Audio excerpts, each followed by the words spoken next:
देखो, अगर ये आपको डिसऑनेस्ट सेलर का क्वेश्चन समझ में आ जाता है ना, तो दुनिया का कोई सवाल आप सॉल्व कर सकते हो और वो भी बहुत आसानी से। और मैं आपको सिंपलेस्ट वे में समझाने की कोशिश कर रहा हूँ, आपको समझ में आएगा ही आएगा। ये क्लियर है? क्या कह रहा है कि metre scale is rigged to measure 90 centimetre. एक मीटर स्केल है, दैट इम्प्लाई जो 100 सेंटीमीटर का लेंथ है, उसको उसने क्या कर दिया है, मीटर को एडजस्ट करके 90 सेंटीमीटर बना दिया है। क्यों? क्योंकि वो बेईमान है।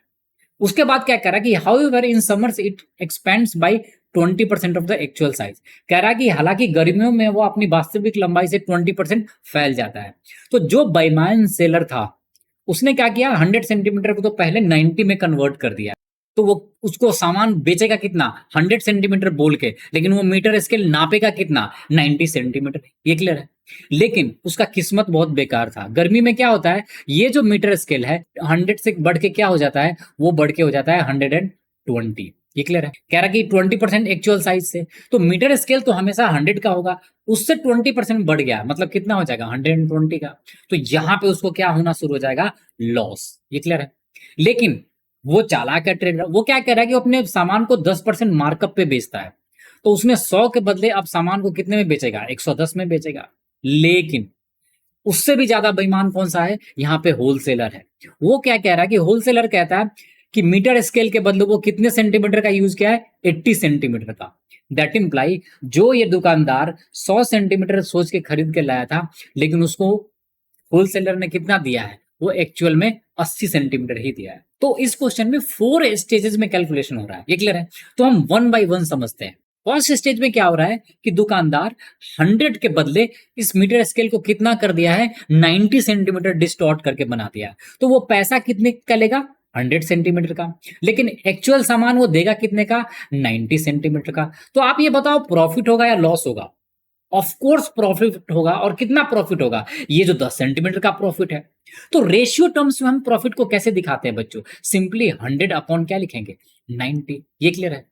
तो ये तो फर्स्ट स्टेज में यहाँ पे क्या होगा, इसको प्रॉफिट होगा। भगवान का डंडा भी है। सेकंड स्टेज में क्या कह रहा है कि गर्मी में जो उसका मीटर स्केल है वो 20% से क्या हो जाता है, बढ़ जाता है। तो उसको पास जो सामान खरीदने के लिए आएगा कोई, तो वो पैसा कितने का देगा, 100 सेंटीमीटर का। लेकिन दुकानदार को उसको कितना कपड़ा देना होगा, कितना लेंथ देना होगा, 120 सेंटीमीटर का देना होगा। तो यहाँ पे लॉस होगा या प्रॉफिट होगा, सिंपल सा लॉजिक है, उसको लॉस होगा। कितना लॉस होगा, तो लॉस को हमेशा सबसे डिनोमिनेटर में क्या लिखेंगे, 120 का वो सामान ले जाएगा, पैसा देगा 100 का ही। तो यहाँ पे क्या आएगा, लॉस। यानी फैक्टर कितना आएगा, 100/120। ये क्लियर है? तो जब भी लॉस को दिखाना है तो डिनोमिनेटर में वैल्यू कितना रहता है, ज्यादा, और न्यूमिनेटर में क्या रहता है, कम। अब स्टेज 3 में क्या हो रहा है, कह रहा है क्या कि वो अपने सामान पे कितने का मार्कअप देता है, 10% का मार्कअप देता है। तो 100 सेंटीमीटर वो कपड़ा देगा, ठीक है, और 10% प्राइस को बढ़ा देगा। तो 100 के बदले कितना कर देगा प्राइस को, 110 सेंटीमीटर के बदले प्राइस का। मार्कअप का तो वही मतलब है ना। ये क्लियर है? तो अब यहां पे उसको प्रॉफिट होगा क्या लॉस होगा, ऑफ कोर्स प्रॉफिट होगा। तो प्रॉफिट को आप कैसे दिखाओगे, 110 डिवाइडेड बाई क्या करोगे, 100। इस केस में वो प्रॉफिट होगा। लेकिन यहां पे एक और बेईमान है, और वो बेईमान कौन था, सबसे बड़ा बेईमान कौन सा है, वो है होलसेलर। होलसेलर इसको क्या कहता है, कहता है कि आप 100 सेंटीमीटर का कपड़ा ले जाओ, ये सोच के आता है कि 100 सेंटीमीटर का कपड़ा है। ये क्लियर है? लेकिन उसको रियल टर्म्स में मिलता कितना है, 80 सेंटीमीटर का। तो उसको प्रॉफिट होगा कि लॉस होगा, सिंपल सा लॉजिक है, उसको लॉस होगा। दे रहा है वो 100 का और सामान मिल रहा है 80 का।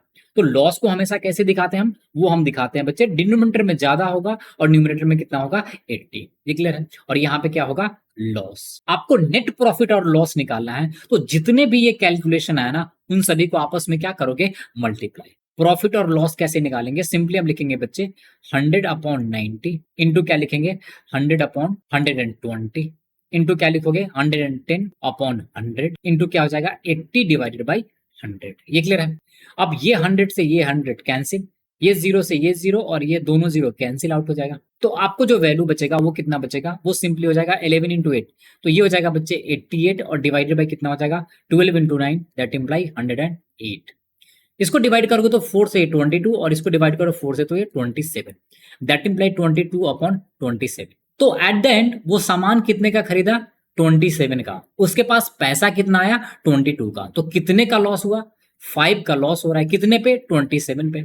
अगर आपको परसेंटेज में चाहिए तो इसको 100 से क्या कर दोगे, मल्टीप्लाई। तो ये आएगा बच्चों सिंपली 500 अपॉन 27 परसेंटेज में। अगर आप इसको डिवाइड करोगे तो ये वैल्यू आएगा बच्चों सिंपली 18.51। और ये क्या होगा, लॉस होगा प्रॉफिट, ये सिंपली लॉस होगा। क्लियर है? सो आई होप आपको समझ में आ गया होगा। So thanks for watching the video. अगर आपको वीडियो पसंद आया तो प्लीज चैनल को लाइक करें, सब्सक्राइब करें और अपने दोस्तों के साथ शेयर करें। Thanks for watching the video.